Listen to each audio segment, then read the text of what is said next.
Hi everyone, देखते हैं एक बहुत इम्पॉर्टेंट चैप्टर इंडिगो जो कि क्लास 12th इंग्लिश का है। ठीक है, इसको लिखा है लुइस फिस्चर ने। और लुइस फिस्चर जो है ये स्टोरी बेसिकली एक रियल इवेंट पे बेस्ड है। ठीक है, मतलब ये रियलिटी है, it's not like any fiction या कुछ ऐसे नहीं है कि किसी के इमेजिनेशन या आइडिया से किसी राइटर ने लिखा है।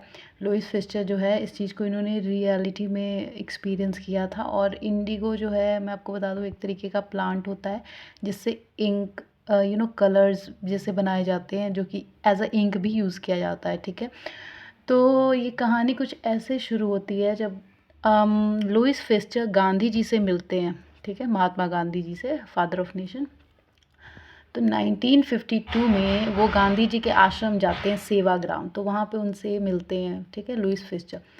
तो फिर वो गांधी जी जो हैं उन्हें एक कहानी बताते हैं जो कि इंडिगो की कहानी होती है। वो बताते हैं कि कैसे एक राजकुमार शुक्ला नाम का फार्मर जो कि चंपारण बिहार से बिलोंग करता है, वो उनके पास आता है और बताता है कि उनके साथ कैसे गलत हो रहा है। और फिर वो जो है उसकी हेल्प करने उसके डिस्ट्रिक्ट चंपारण बिहार में भी जाते हैं। तो इसी पे बेस्ड लुइस फिस्चर ने एक पूरा चैप्टर लिखा है, which is very beneficial to understand.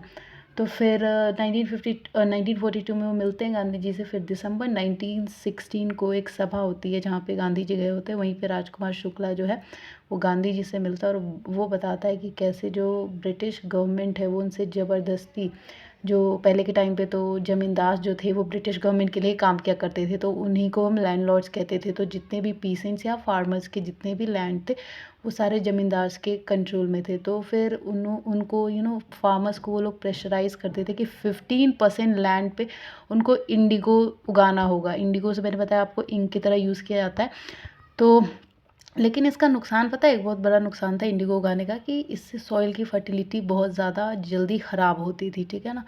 तो फिर राजकुमार शुक्ला बताते हैं कि कैसे 15% उनके लैंड पे उन्हें कंपलसरी था कि आपको इंडिगो उगाना है, और वो सारा का सारा जो भी उससे इनकम होती थी वो सारा ब्रिटिश गवर्नमेंट रख लेती थी। मतलब फार्मर्स को उससे कोई भी बेनिफिट नहीं होता था। तो फिर गांधी जी पहले तो बहुत बिजी होते हैं, तो उनको जाने के लिए मना कर देते हैं कि भाई मैं आपके साथ नहीं जा सकता। फिर राजकुमार शुक्ला, क्योंकि उनको इम्पॉर्टेंट था, उनको बहुत ज़रूरत थी कि गांधी जी उनके गांव में आए, चंपारण डिस्ट्रिक्ट में आए और उन लोगों की हेल्प करे, क्योंकि बहुत गलत हो रहा था फार्मर्स के साथ। वो अपनी डेली लाइवलीहुड को भी नहीं मीट कर पा रहे थे बिकॉज ऑफ दिस स्ट्रिक्ट और रॉन्ग पॉलिसीज़। क्योंकि जितना भी वो मेहनत कर रहे थे वो तो सारा गवर्नमेंट ले ले रही थी, उनके लिए तो कुछ बच ही नहीं रहा था। तो फिर राजकुमार शुक्ला जो है वो गांधी जी को अकम्पनी करते हैं, वो जहाँ जहाँ भी जाते हैं। क्योंकि उस टाइम पे आपको भी पता है जब गांधी जी आए थे उस टाइम हम ब्रिटिश गवर्नमेंट के कंट्रोल में थे, हमारी कंट्री कॉलोनियल रूल पे चल रही थी। तो राजकुमार शुक्ला जो है गांधी जी की जहाँ जहाँ वो जाते हैं वहाँ वहाँ जाते हैं वो। ठीक है, और फिर एक दिन जो गांधी जी हैं वो उनको बोलते हैं कि ठीक है मैं आपके डिस्ट्रिक्ट चलता हूँ और देखता हूँ कि वहाँ पे क्या प्रॉब्लम है, और फिर सॉल्व करते हैं। तो फिर जब लेके जाते हैं तो ऐसा ऐसा पता चलता है। तो फिर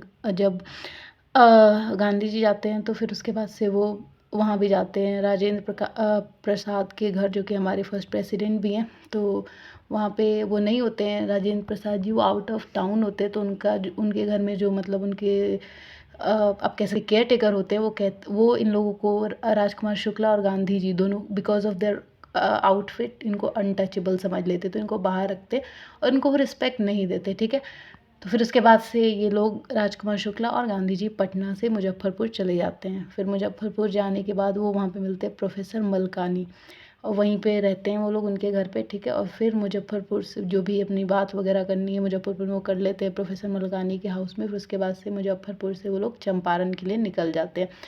तो अब यहाँ पे जब वो जाते हैं गांधी जी, तो अब यहाँ पे अंग्रेज़ों ने अपनी पॉलिसी चेंज कर ली थी, क्योंकि यहाँ पे अब जर्मनी में जो है इंडिगो का एडवांस वर्जन बन चुका था। मतलब अब जो इंडिगो है वो पहले से ही यू नो अब वो पाउडर की फॉर्म में मिलने लगा था, तो अब उसके प्लांटिंग करने की ज़रूरत नहीं थी। तो फिर लेकिन अभी भी वो लोग गलत ये कर रहे थे फार्मर्स के साथ, ब्रिटिश गवर्नमेंट की, वो उन्होंने अब ये किया कि इंडिगो आप नहीं उगाएंगे 15% लैंड पे, लेकिन उस 15% लैंड पे आप जो भी उगाएंगे उसका पूरा कंप्लीट टैक्स देना पड़ेगा आपको, या आप जो भी उगाएंगे।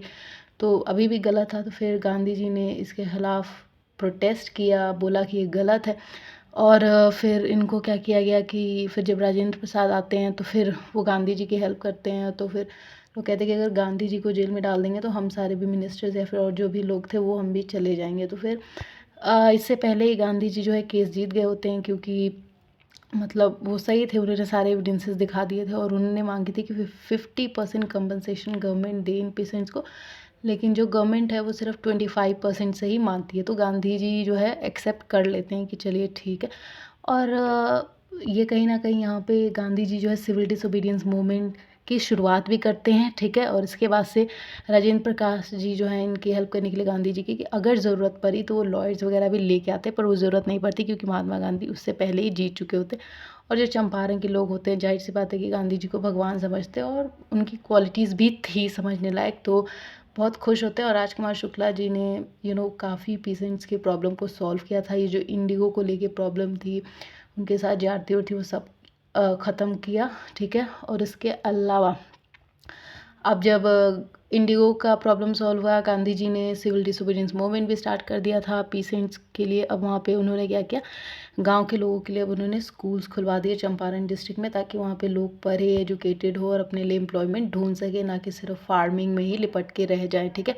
तो काफ़ी सारे स्कूल्स भी खुलवाए गांधी जी ने। इसके बाद जो कस्तूरबा गांधी, जो उनकी पत्नी है, वाइफ हैं गांधी जी की, उन्होंने वहाँ पे लोगों को क्लीनिनेस मतलब कि साफ़ सफाई के बारे में ये सब समझाया, और कैसे वेल मेंटेन, वेल डिसिप्लिन रहना, ये सब समझाया। तो इंडिगो जो है ये रियल लाइफ इवेंट बेस्ड है, जो कि लुइस फिस्टर ने लिखी है, and it's a wonderful work to just get to know that. और इसको ज़रूर आपको रेफ़र करना चाहिए। और ये एक लाइफ लेसन है, जो कि जब हमारे देश पे कॉलोनियल रूल कर रहे थे, जब ब्रिटिश गवर्नमेंट ने कब्ज़ा कर लिया था, उस टाइम पे महात्मा गांधी जैसे स्ट्रॉन्ग लीडर ने कैसे एक एक इम्पॉर्टेंट इवेंट को अंजाम दिया था, जैसे सिविल डिसोबीडियंस मूवमेंट हो गया, या फिर आप ये कहें चंपारण डिस्ट्रिक्ट में ये भी बहुत फेमस है, जो राजकुमार शुक्ला मतलब फार्मर्स के लिए अगर हम कहें तो कहीं ना कहीं पटना, जो बिहार में जो गांधी जी की मूवमेंट स्टार्ट हुई थी, वो कहीं ना कहीं यहीं से शुरुआत हुई थी। इसके अलावा जैसे रोलेट एक्ट और भी बहुत सारे उस टाइम पे गांधी जी ने मूवमेंट्स चलाए थे, which was needed and which plays the important role, because of which we get independence and we are taking are of like a we are free to feel or say anything, like we are free to do anything of our wish because of Mahatma Gandhi. And yes, we should always be grateful for his efforts and all the contribution that he did to our country. And no doubt he's our father of nation, he deserved that title. Although Indigo is also, I hope it's clear.